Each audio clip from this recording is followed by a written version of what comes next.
Hello again and welcome to Retirement Coffee Talk with Sharice Rivers at Zinnia Wealth. Online, you can find us at zinniawealth.com. We're glad you found us here today because the reason we have this show is to try to clear up some of the confusion that you might have about this thing we call retirement. Somewhere along the line, you're going to walk away from your job. You're going to say, I'm done. That's enough. Well, then all the work really begins because it's time to figure out if the money that you've saved is going to last you for another 25 or 30 years in retirement. And that might take some planning. And that's why we have this show. Sharice is the person who does that planning. Sharice, how are you today? Oh, dandy. I had a flat tire yesterday. Oh, nice. Like 2 days ago. And I have a pain in my front tooth. Uh-oh. I know. The two T's, flat tires and hurt tooth. Yeah. I'm feeling the pain. I got to do a shout out though to, it was Bridgestone and Michelin over there on Baseline, close to Bellevue. I literally was talking to a client. My tire popped. I Googled as I was talking to my client. They didn't even know it even happened. I Googled a tire place and I just turned around, rode on the rim in the grass and pulled in. They like, you saved your rim by driving in the grass. Good job. Yeah. How about that? Yeah. The same day I'm going to the dentist. I had to now move my painful dentist appointment to later. And they, God has his way of showing up because I was driving 5 young ladies to a soccer game to Ormond Beach that day. So thank God that didn't happen because we didn't get home till 11 o'clock at night. And if that would have happened at night on these back roads, that would have been very scary. So I'm thankful for that day and how it actually turned out, even though my tooth still hurts. There are some days when you look up at the sky and you go, what? What did I do? Because it all comes raining down on you sometimes. It's so true. It's so true. Well, we are here to try to clean up some of the difficulties and the confusion that you might have about this thing called retirement and hopefully offer you some help along the way, because if you haven't talked to anybody about it yet, well, it's time to have that conversation. And we are right here for you. You can find us online at zinniawealth.com or 833-368-3680. Let's get that conversation started, because you hear and you read headlines like this. This is from USA Today. Our country would be a lot better off if the government abolished the 401k. And the same day, I found another headline that said the 401k will be gone in 10 years. Well, Sharice, this is where we save most of our money. A lot of people will come into your office, and that's where a lot of the money is. So I'm reading this article, and it says here's why they think they should get rid of the 401k. Number one, people who've been able to save well in 401ks are in the top 10% of earners. So here we go again. It favors the rich. But the other one is this. The government loses $185 billion a year because 401ks are tax deferred. They don't get that money until later. So $185 billion doesn't go into the coffers every single year. And they say if they had that money, they would be able to solve 75% of the problems that we have with Social Security. So what do you say, Sharice? Is the 401k not a good deal for us, the retiree? Is it not a good deal for the government? Should we abolish this? What do we put in its place? Oh, my gosh. That is a lot to unpack, It Randy. is. I have to go back to the first thing you just said. Did you say the government loses $185 billion? Every year, they said because it's tax deferred and they don't collect that money, it's $185 billion that doesn't go into the coffers right now. But it does go in later. Who wrote this article? I don't know. Because there's no way it's going to be gone in 10 years then. It's here forever. I know We're stuck with this thing. But I will say a few things about what you just said, because you also made a comment about it favors the rich. I don't truly believe that. Yes, rich people have lots of money in IRAs, but people who are just saving in general, just the typical individual, the 401k has been a good plan for them because some people didn't know how to save. So they were kind of forced to save, or they just did what everybody else did and their neighbor Bubba in the cubicle next to him. So the 401k was a smart way for people to save and get everybody on board to do it because pensions were going away and people retire and sometimes they only have 200,000 or 500,000, maybe a million. I mean, I know there's people out there with millions in those retirement accounts, but thank God for those 401ks, because where would we be today? But do we have the discipline to save if it doesn't come out of our employer check? I don't know if we do. no, we don't. We don't. And this is why we have Social Security. It's a forced thing. It's through our FICA taxes. If we didn't have it, people wouldn't have some of those incomes. Because think of the people who really didn't save in a 401k. Maybe they worked the whole life and their employer did not have a 401k for some reason, or they doesn't have the opportunity. Thank goodness for Social Security. But they're probably not living a rich life, possibly, right? Or at least they're just not traveling a lot. Everybody has different rich lives in different realms, of course. So the 401k is good. Where the 401k is bad is the tax problem we have in the future. So no, I don't think the 401k is going to go away. I just think if you're going to invest in a 401k, because it is so good to the government, $185 billion a year, if it's that good for the government, are there things outside the 401k we're not considering that would be worse for the government, but better for you, right? Okay. So I'm going to circle around, but I'm going to tell you something. Our debt is incredibly high and taxes are going up. We used to be at a higher rating for the United States, right? Now we're AA plus. If Fitch now decides to rate us down a notch to just AA, our interest we're paying on our debt almost triples, which is even scarier because we're going down that lane, everyone.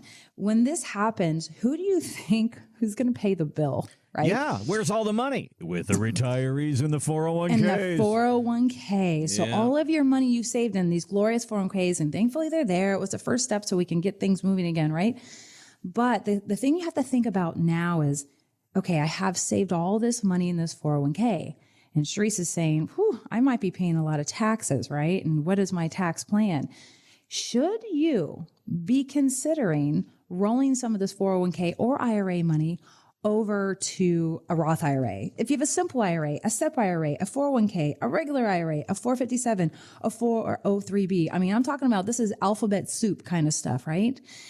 Any of those types of accounts, you can roll over every year into a Roth IRA, a little bit at a time or a lot of bit at a time, but you got to pay the taxes that year. Because I'm going to tell you that the government has only a couple options to keep your tax bill down. They have to spend less. You make me laugh. True. I'm so serious today. My tooth hurts. No. And number two, they have to drive revenue up. So do you think the government's going to spend less, Randy? Nope. No.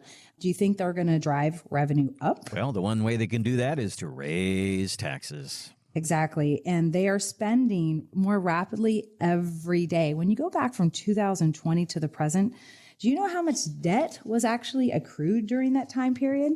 It was astronomical. So we're paying a third of our debt is based on interest. And if we get a downgrade, we're in trouble. So I tell you guys this because I'm going to start doing tax webinars. And I'm going to start doing more tax planning classes because it is so critical right now to make some of these moves and these decisions. Because what if that Roth IRA conversion or Roth IRA is not going to be available to you in 10 years. So I think somebody's writing an article saying, hey, the 401k isn't going to be here in 10 years, possibly, right? But I more think that the Roth IRA conversion or strategy might not be here in 10 years because people are getting smarter and smarter. They know the government's going to be raising that tax bill. If you go back to the 1940s, the debt rose up, the GDP changed forever. And the taxes went up to 94%, Randy? Yep. And for 24 years, the taxes stayed up really high and then came down. Do you know over the last couple of years, when you look at the GDP and you look at the economy, we are in the same place. The only difference, the only thing that hasn't changed is the taxes hasn't gone up to 94% like it did back then. Yes. So what does that mean for us? That just means that we really need to consider rolling our 401ks and IRAs and retirement accounts over to a Roth now over the next 10 years, because it's going to be a slow pain, in my opinion, over the years. And you got to get a grip of it now. And most people have saved, Randy, in the retirement account. That is your taxable bucket. Most people didn't save in that tax-free bucket. That Roth IRA, all the dollars it grows is tax-free. right? And the money you put in, you have to pay the taxes on it, but we could do it, steady eddies, slow pace over the next 10 years. I really do worry about the debt. I really do worry about the tax bill because you all are going to have to pull that out of your income checks and your travel plans. And you might not be able to do as much as you thought you could. How do you do that? Because how do you get that tax-free bucket, Randy? Maybe we should talk about that. There's different ways and there's different alternatives out there that you can have a tax-free bucket. Do you know that, Randy? So there's tax deferred, there's tax free. Let's talk about that a little bit because you say many times we should come to retirement with all three kinds of money. So let's break that down a little bit. Yeah. So you have the tax-free bucket, right? Let's start with that one because that's one we were just talking about. The tax-free bucket is that Roth IRA, and it's a Roth 401k now. So if you have a 401k at your employer and you love that match and all that, maybe consider the Roth 401k, because all you're doing in the 401k is you're delaying the taxes later to Uncle Sam, right? You're delaying the taxes and it's going to compound in the amount you put into that 401k and their match. It's all going to be taxable to you, especially as taxes are on the rise based on what we just said. So I would recommend at least carve out some of it for that 401k Roth or come to us. We'll create a Roth IRA. Just know when you come out to the private world and you don't put the money in your employer Roth 401k, there are some income limitations because it's so good. But we'll talk about those things when you come in. So you can do a Roth 401k or Roth IRA. The other thing that could help with the strategy is muni bonds, right? There's all sorts of muni bonds. You just need to be careful which ones you get. The rate of return right now isn't great, but all the dollars in a municipal bond is tax-free, which we like, but not everybody should have those. So that's a secondary one. And the third one that we don't talk much about out there is life insurance. You can build a life insurance policy, build in the cash value. They've definitely changed over the years. So I'm leaning towards that for some people. But when you're over 65, I'm not a big fan of that. The younger you are, that's the better strategy, truly, because you can pull money out of those life insurance policies tax-free and have income, right? Tax-free from those. So it's a whole nother strategy that we can talk when you come to the office. But just know there's not too many strategies out there, Randy. Yeah. If you don't get a life policy that has a cash value growing that you can live on later, and you make too much income and you can't contribute to a Roth, or you're self-employed and you're stuck in your simple, then you're very limited. And that is the reason why to come in and plan for those strategies, because taxes are on the rise. I'm sincerely worried about it. Some new data points are coming out, and we want to make sure that you're paying less in taxes if you can. I don't want you paying more, right? So there's tax-free, there's tax-deferred, there's taxable. We should go into retirement with a little bit of each. And figuring out what is right for you is a great conversation for you to come in, and we'll do that complimentary retirement consultation with you, and that's free. We're going to sit down and say, okay, where is your money? How much have you saved? What's going to happen when you start taking this money out? And let's see what we can do to limit that tax liability. Really an important conversation. Give us a call, 833-368-3680, 833-368-3680, or online at zinniawealth.com, ZINNIA wealth.com, and we'll get going from there. All right, so when we talk about different sources of income in retirement, many times we've talked about dividend-paying stocks. Well, one of the things about that right now is all the stocks that are doing really, really good are these tech stocks, and tech stocks seldom have a dividend. Well, that's changing. The people at Meta, the owners of Facebook, say they're going to begin paying a quarterly dividend to make their stock more attractive. So talk to me a little bit about dividend-paying stocks. Do you use them? How do you choose them? And what is that for a source of income for people? Yeah, so I'm glad you brought up dividend stocks, because we were just talking about taxable money, tax-deferred money, and tax-free money. So in the tax-deferred money, we're talking about your 401ks, your IRAs, and the tax-free money, we're talking about your Roth IRAs. So let's say you have taxable money. This is the third bucket. So we see this a lot when people come in. They have maybe a couple bucks in a Roth. They have a ton in an IRA, and then they have I call it an individual account, a brokerage account, a TOD account. This is your taxable account. This is when you're going to likely buy some stocks. Maybe it's Meta, maybe it's Apple, maybe it's Walmart. So let me talk to you about the dividend with Meta, and I want to circle back and talk about the tax plan on this type of taxable account. So Meta, AKA for those who are asleep at the wheel, is Facebook, right? And so they've had some hurdles and they're going to start paying a dividend.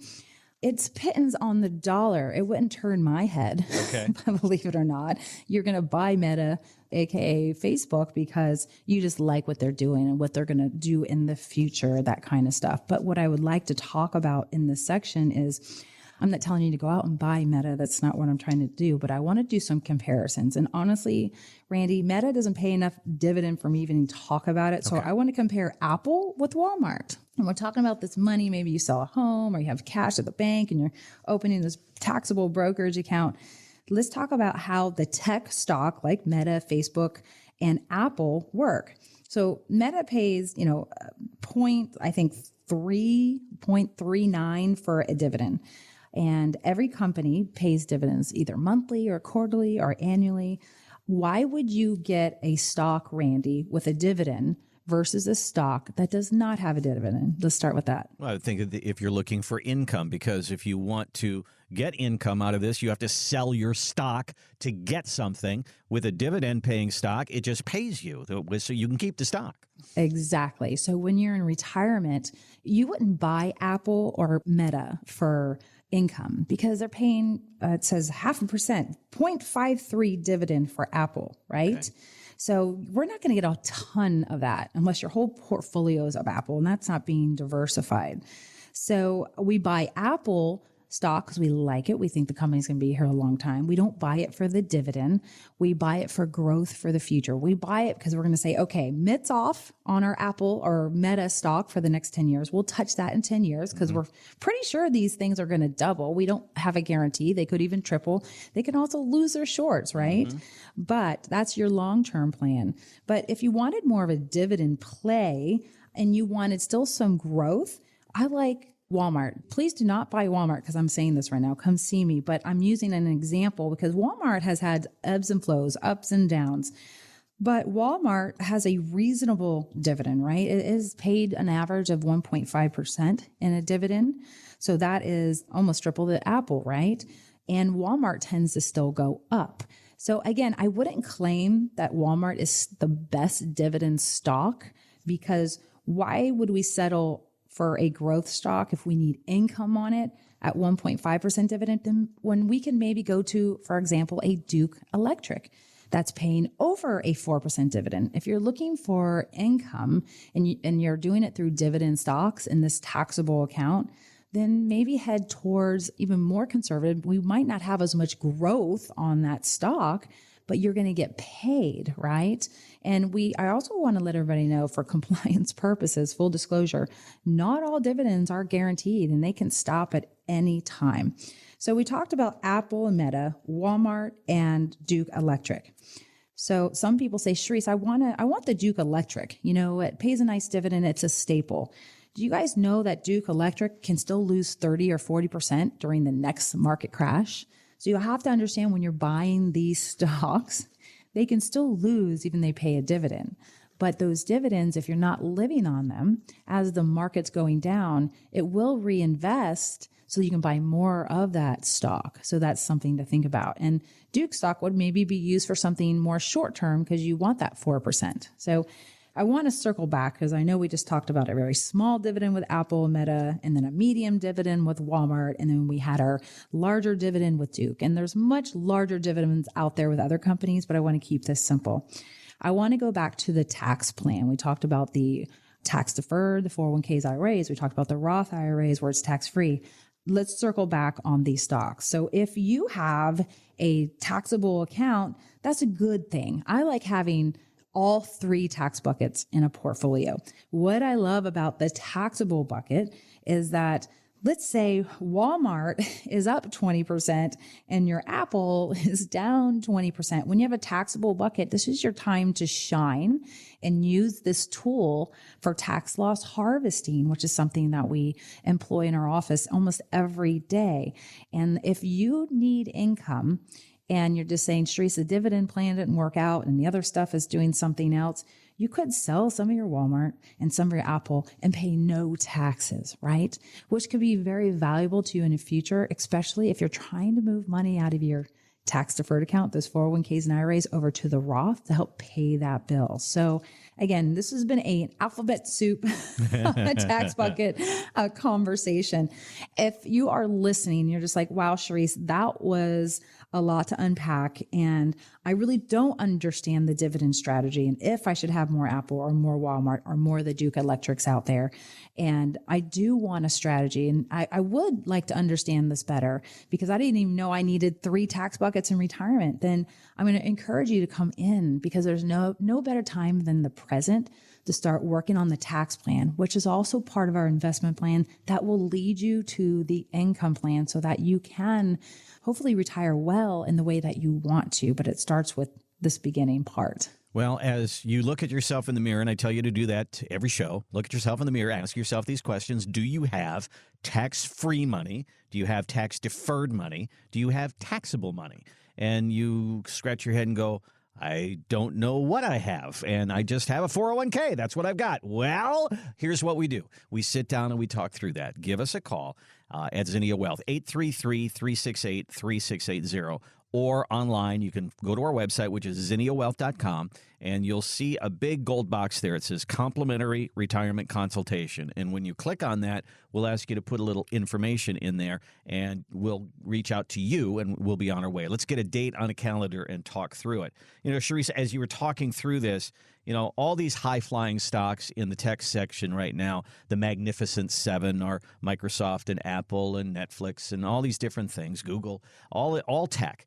But what you're talking about here is dipping your toe into another complete sector. And when you were talking about dividend-paying stocks, they tend to do better in the energy area, the utilities area, the communications area. And just if you start getting into those areas, you start to diversify your holdings. And we talk about that all the time, is don't put all your eggs in one basket. This is a way to do that, isn't it? It is. And here's the other thing.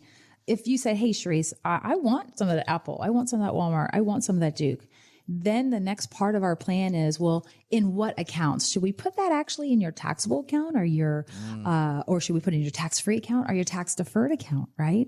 And so something that we really focus on, like if you want Apple, I'd rather put that in your Roth IRA. If you don't have a Roth IRA, then we'll put it in your broker account because the Roth IRA, for as long as you have it, it grows tax-free. So if you're going to have an account that doubles and triples and quadruples, why wouldn't it be the tax-free account for you and your spouse and for your kids? It gets passed on to your kids, because what people are forgetting here is that when somebody passes away and now the spouse inherits these 401k and these tax-deferred dollars, all of that is now a burden to the surviving spouse, because now the widow's tax goes up. You're paying more in taxes. So the pain's even larger than when you both were alive. And then when the second spouse passes, the kids now take that burden on, and they're going to be giving 40, maybe even 50% of what you saved in those tax deferred accounts back to Uncle Sam. And I know you did not work your butts off for the last 34 years to give it back to Uncle Sam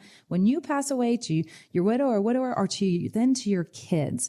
So this is why we want to make sure we are creating these conversion plans to Roth or some of these tax-free strategies. And it's also just as important to make sure when we're creating these buckets, we know exactly, hey, this stock goes in this bucket, but Duke Electric is going to go in the tax-deferred bucket because it's more conservative, because that tax-deferred bucket, remember you all from the beginning of this segment, is totally 100% taxable to Uncle Sam.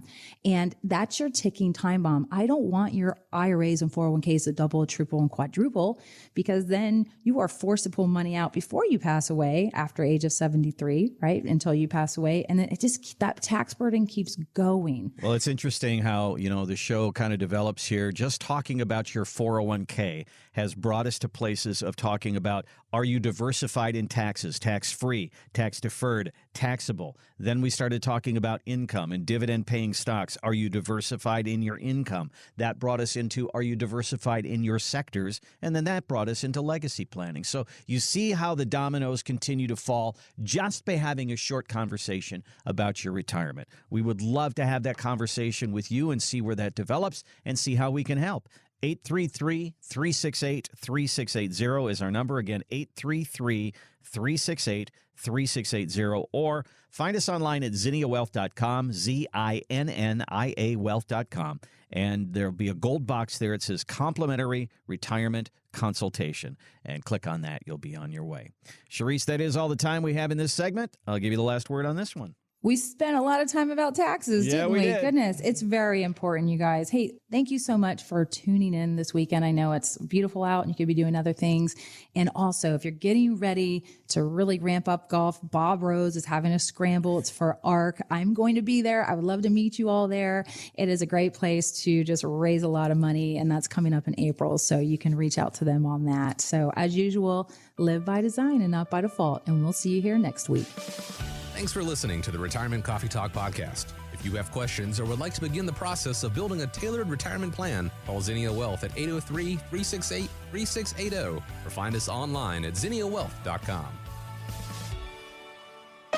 Sharice Rivers is an investment advisor representative of Zinnia Wealth Advisory, LLC, a registered investment advisor. Exposure to ideas and financial vehicles discussed should not be considered investment advice or recommendation to buy or sell any financial vehicle. Past performance is not a guarantee of future results. Investments can fluctuate and when redeemed may be worth more or less than when originally invested. Financial professionals are not licensed in all 50 states. To find out if Sharice Rivers is licensed in your state, please contact their office. Zinnia Wealth Advisory, LLC is not affiliated with nor endorsed by the Social Security Administration or any other government agency and does not provide legal or tax advice. Annuity guarantees rely solely on the financial strength and claims-paying ability of the issuing insurance company. Any client experiences discussed during this show are unique to that client. They are not meant to imply or suggest you will experience the same results. By contacting us, you may be provided with information about insurance and annuity products offered through Sharice Rivers, NPN Insurance License Number 8718011.